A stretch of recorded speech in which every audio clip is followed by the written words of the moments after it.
তুমি কি আশেপাশে এভাবে ময়লা আবর্জনা ছড়িয়ে রাখবে? অবশ্যই না লুনা। আসলে গাড়িটা একটু দূরে সরিয়ে পরিষ্কার করতে যাচ্ছিলাম। চিন্তা করো না, আমি এক্ষুনি সব পরিষ্কার করে দিচ্ছি।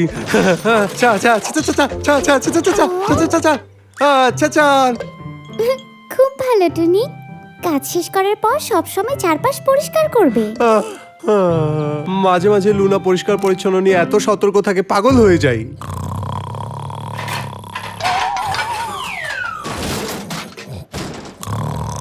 আটলা, এসব কি? কত আবর্জনা! এটা দেখে ঘর কম স্টোর রুম বেশি মনে হচ্ছে। আসলে আমি ঘুম থেকে উঠেই পরিষ্কার করে ফেলবো ভাবছিলাম।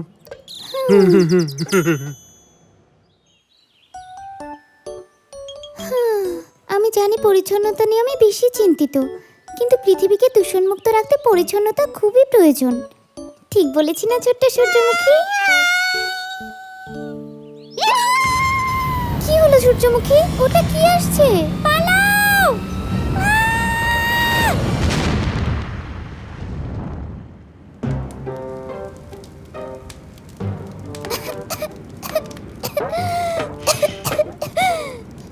এটা কি হলো? কি হলো এটা? আরে না, আমার সূর্যমুখী!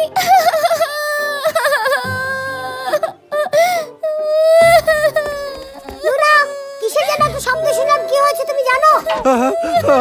বন্ধুরা, এখানে কোনো বোম ফাটলো নাকি? সবাই ঠিক আছো তো? আমার ছোট্ট সূর্যমুখী! আমার ছোট্ট সূর্যমুখী আর কোনোদিন আমার সাথে কথা বলবে না। শোনো, কেঁদো না লুনা। আমি একটু গবেষণা করে দেখি। Beep beep. লুনা, চিন্তা করো না, আমরা যেভাবেই হোক ঠিক করে ফেলবো, তাই না যোগু? হ্যাঁ হ্যাঁ, পারবো। এই তো খুঁজে পেয়েছি মহাকাশের ময়লা। Beep beep. আরে, কি বললে তুমি? মহাকাশের ময়লা?